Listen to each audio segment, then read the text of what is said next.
Hello.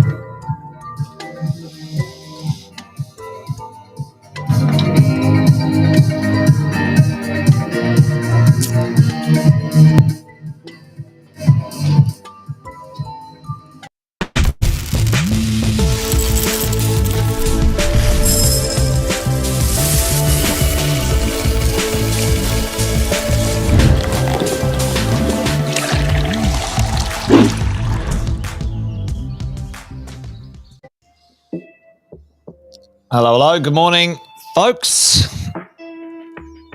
Oh, I've got some music on the background there. I'll have to pause on that. There we go. Morning, team. Good to see you. Hope you're all awesome and well. Can see a few of you online this morning. Thanks for joining me. Good to see you. A few of the early birds. Alexis, good morning. David, how are you, mate? Tim, good to see you. Luke is there too. We've got Bryce. We've got Alison. Good morning, Sharon. Great to have you all on this morning. Give us a shout out if you're in the house this morning. A few people behind the veil, behind the private Facebook group veil. Good morning to you, Adrian and Alex, all in the house. Hey, hope you're all well. Wonderful Wednesday, 8th of March. We're cracking along, aren't we? The year's underway. And, things are playing out as expected when it comes to the world of property investing. We've chatted about it once or twice as we've gone along. But today I thought we might talk about a few things about the idea of having positive cash flow real estate. And well, I think that is going to be a reasonable reality within a short period of time. Let me know in the chat who would like the idea, who would like the reality of buying a brand new property and having a positive cash flow from day one. Anyone like that idea? Give me a yes in the chat, or a hell yeah, or a whatever you want to say in the chat. The idea of properties paying for themselves is something that we all like the idea of, don't we? We like the idea that a property should take care of itself when it comes to our cash flow. And often when it comes to that type of cash flow, we look often further afield. There's some things that we do, or because real estate is, let's say a little bit popular, often as property investors, we consider some things to speed up our cash flow in times of maybe higher interest rates. So tell me right now, before I get cracking this morning, everything's warming up. Good to see a few of you on, which is awesome. Tell me, what are the 1 to 3 things that we consider? And we don't have to go the exhaustive length, but what are the, so let's say 2 things that people consider when it comes to improving their cash flow when it comes to their real estate. 2 really simple things, other than, lots of other more complicated things. The 2 things are, let me know in the chat what you think they might be. 2 straightforward things. 1 is the location where we buy them. I'll tell you that. The type or location of property, often refinance helps, rents up definitely, but from the starting point, team, often people will buy something in, let's say, a regional town, or let's say a location which is further from the A+ grade infrastructure, right? Or Airbnb, Reno, Granny Flat. You're dead right, Tim. There's some add value where they might, often at the moment, quite popular, the Airbnb. Okay, so the short-term letting. And all of those has their pros and their cons, but it'd be kind of nice, wouldn't it, if you just had a regular everyday property and it just paid for itself and you didn't have to worry too much as you go. Nice, Luke. Got some cash flow coming in. It's always a little bit of a drain sometimes when you get some developments going and you've got to pay for them before they earn your money. But that's great to hear. Good stuff, Luke. So I'm going to talk about that today. That's kind of what we're going to get up to today. But The biggest cost and the thing that's on everybody's lips at the moment or mind at the moment is interest rates, right? What's the biggest cost movement, the biggest effect on our properties or our cash flow is the cost of our interest rates, folks, isn't it? I'll move that up there.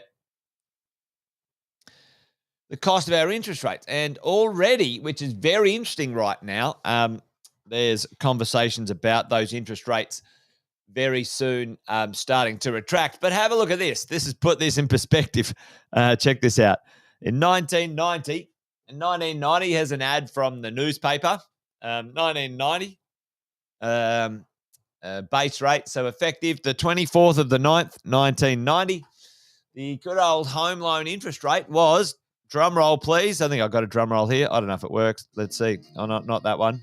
Check this out. Ready? What's the interest rate? There we go. 17%. Crazy. Well, not so crazy if you lived in those times, right, folks? I did. I lived in that time, but I wasn't buying property. How old were you? When the interest rates were 17? What was I in 1990? I think I was 17. Anyway, there you go. So, putting it in perspective, interest rates at the moment between 5 and 6%, certainly palatable. What's the challenge for many of us, though? Sonia did.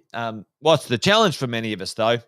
That number one, some people who have had their first mortgage ever, came into the market, paid quite a high price, probably a bit more than they should have for a house or an apartment or whatever. Got a loan at 2%, and now their interest rate's going to be 5 or 6%. Now that's going to be a shock to the system for sure.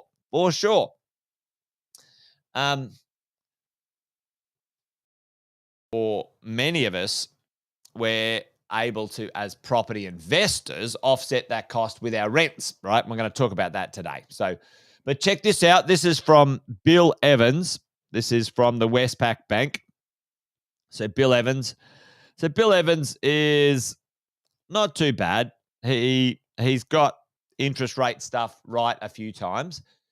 Bill Evans is already calling it that he thinks the cash rate. Now, this is not interest rate, by the way. This is the cash rate, and this is a bit misleading sometimes when they sort of say interest rate. So usually there's like 2% on top of that, right, folks? There's usually a margin on top of the cash rate, about 2%. So what he's saying is he reckons the cash rate's going to go to 4.1 yesterday. Was it yesterday? Yeah, it was yesterday.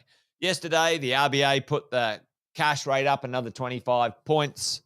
We knew that was going to come. You guys, we've talked about this a few times. So it went up 25 points. But the big call is, look at this. The big call is that the RBA, or the call is the RBA is going to drop those rates by September 25. Let's say that that's the case. And this is where I want to talk to you about today. So if we're here, this is where we are. Now, do we sit around and wait? Do we sit around and wait? Tell me in the chat. We're just going to wait. We're just going to wait 2 years to see what happens. Right now, if you're sitting there as an investor and you're kind of like, all right, maybe I'll just check it out and find out what's going to go on. I'm going to tell you today exactly what's going to happen, because we can see some of the information in the data. What's going to happen? Two things are going to happen over the next 2 years, folks. And we're going to talk about that in a minute. If you're sitting around and waiting, and you think, all right, I'll wait till, if you don't mind paying more. Exactly. And the cost of waiting is going to be a pretty rude shock, ladies and gents, let me tell you. So let's have a look. Why is into the future it's going to cost you more, right? When everyone's saying, if the mortgage cliff comes along, you might nick a bargain. Well, you might nick a bargain, but there is not going to be enough. There's not going to be enough properties out there for us all to nick a bargain. All right, so let's have a look at this. Property price correction could be over in months. Already, even when the interest rates are still, let's say, at some of the highest rates we've had in a long time, the change in property value direction, we've had some adjustments of about 5% in the property market across the country. And, there's these small adjustments in property prices. So what's that? That's the month-to-month property price adjustment direction. Is it going up? Asking prices are going down. We've talked about that, and we'll look at that in a minute. But that is slowing or stopped or going back up. So tell me, right now, we've got high interest rates. And already, ladies and gents, the data is showing values either value growth slowing down to negative, going to neutral, and some places going up in value already with high interest rates. Okay? Now, waiting 2 years to see if you can get a bargain, I don't think that's going to work. I don't think that that's going to be applicable. What are some of the things that are going on? Well, we've seen inflation go down a little bit. That's why the bank, Bill Evans, is talking about, hey, we think that the RBA will start to drop interest rates later in 2024 and into 25. All right. And Sharon is on it. All right. I'm going to talk to you about the date today. So we've also talked about supply. We've got the worst construction supply we've ever seen in Australia's history. Construction loans are at a 15-year low.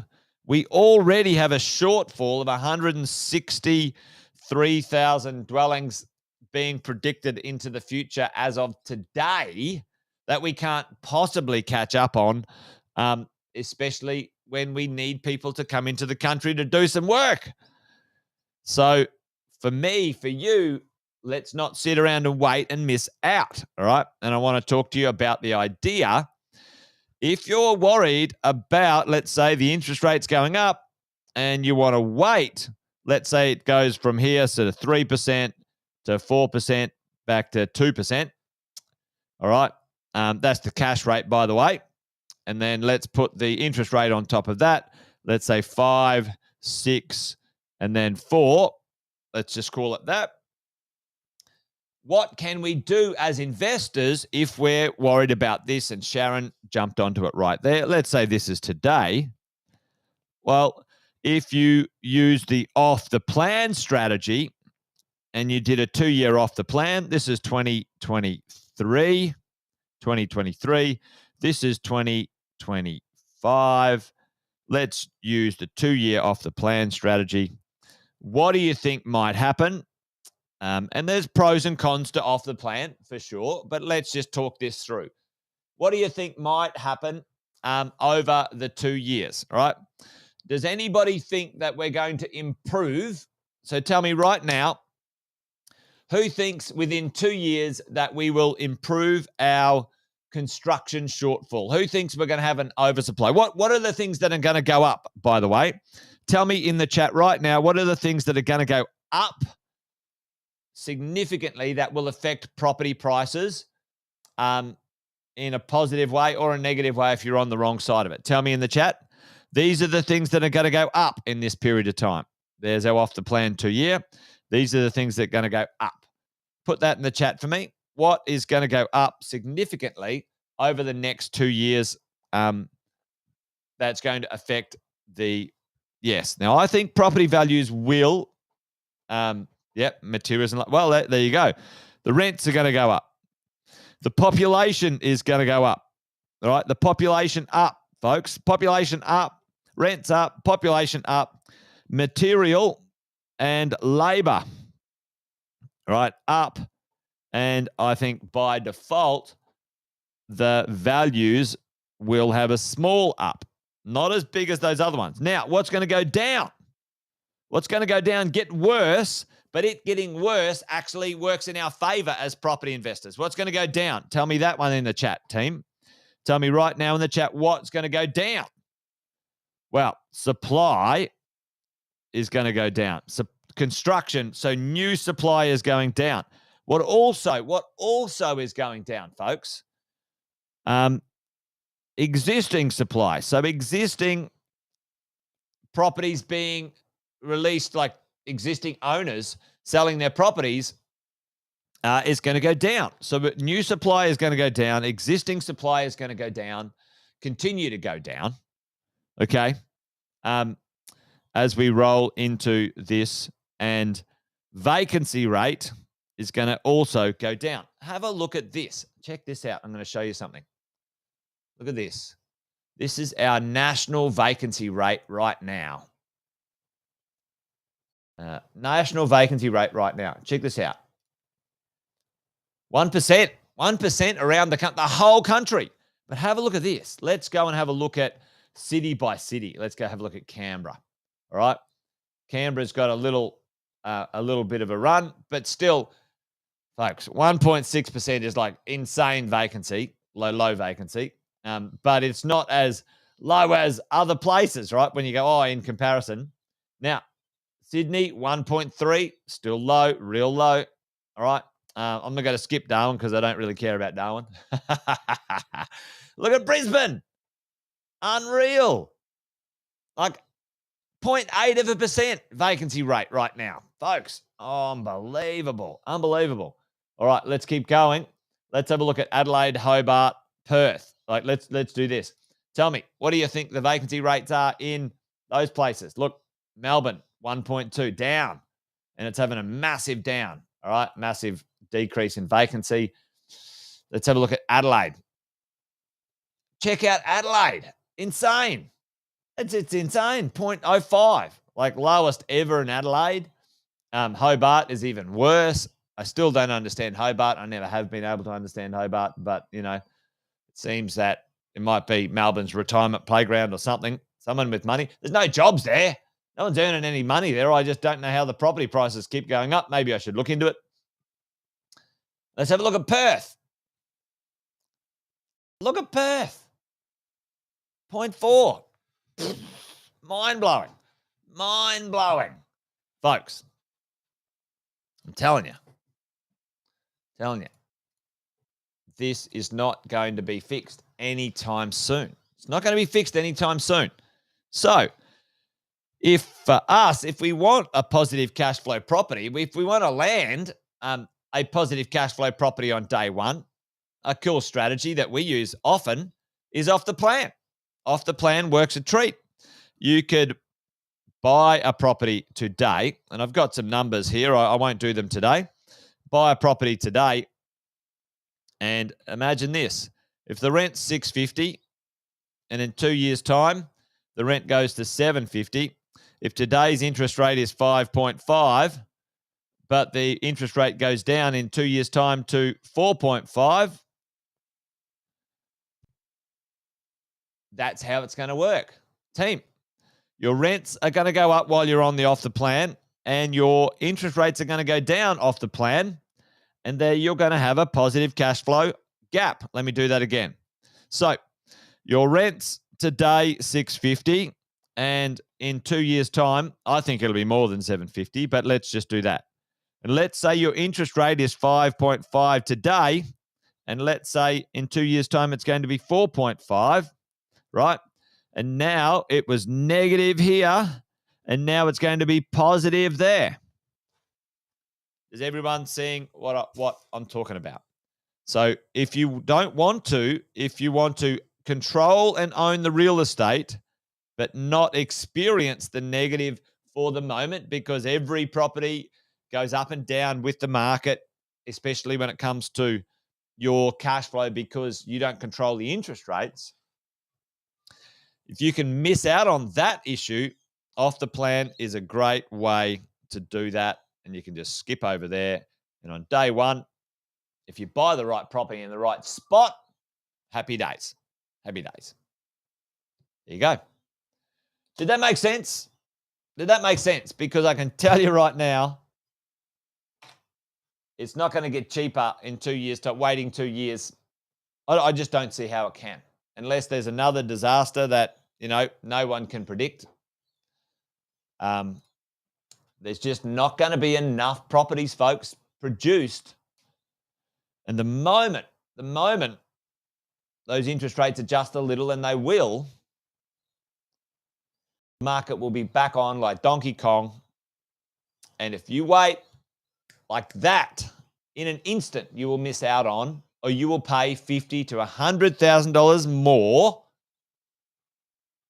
in 2 years' time than you will today. All right?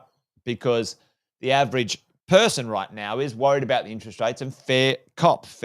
But can you have a strategy around managing that for you as an investor? The answer is yes, if you know what you're up to. Anyway, there you go. There you go. Yeah, well, it must be an acquired taste, Alison. It's a certain style. I mean, Tasmania is beautiful, absolutely lovely, amazing place. I love visiting. I think it's just one of those places where it's like a full lifestyle commitment, and there's no supply down there. Hasn't been for decades. No one's building down there. There's no profit in building. Anyway, there you go. All right, folks, that's it. Wealth Coffee Chat done and dusted. Thanks for joining me today. You want a positive cash flow property? I reckon you could land one pretty easily. Do your research, do your due diligence, obviously, do some math, do some numbers. But I can tell you right now, if you're entering the world of investing, entertain those concepts, those ideas. All right, folks, that's it. I'm done. Join me tomorrow for another chat if you want to. 8:10 usually. So make sure you come along. Be cool to hang out and see what's doing. Too many Tasmanians, Chris. There you go. Maybe. You never know. You never know. All right, folks, that's it from me. You guys be awesome. Be well. Thanks for joining, and see you tomorrow. Bye-bye.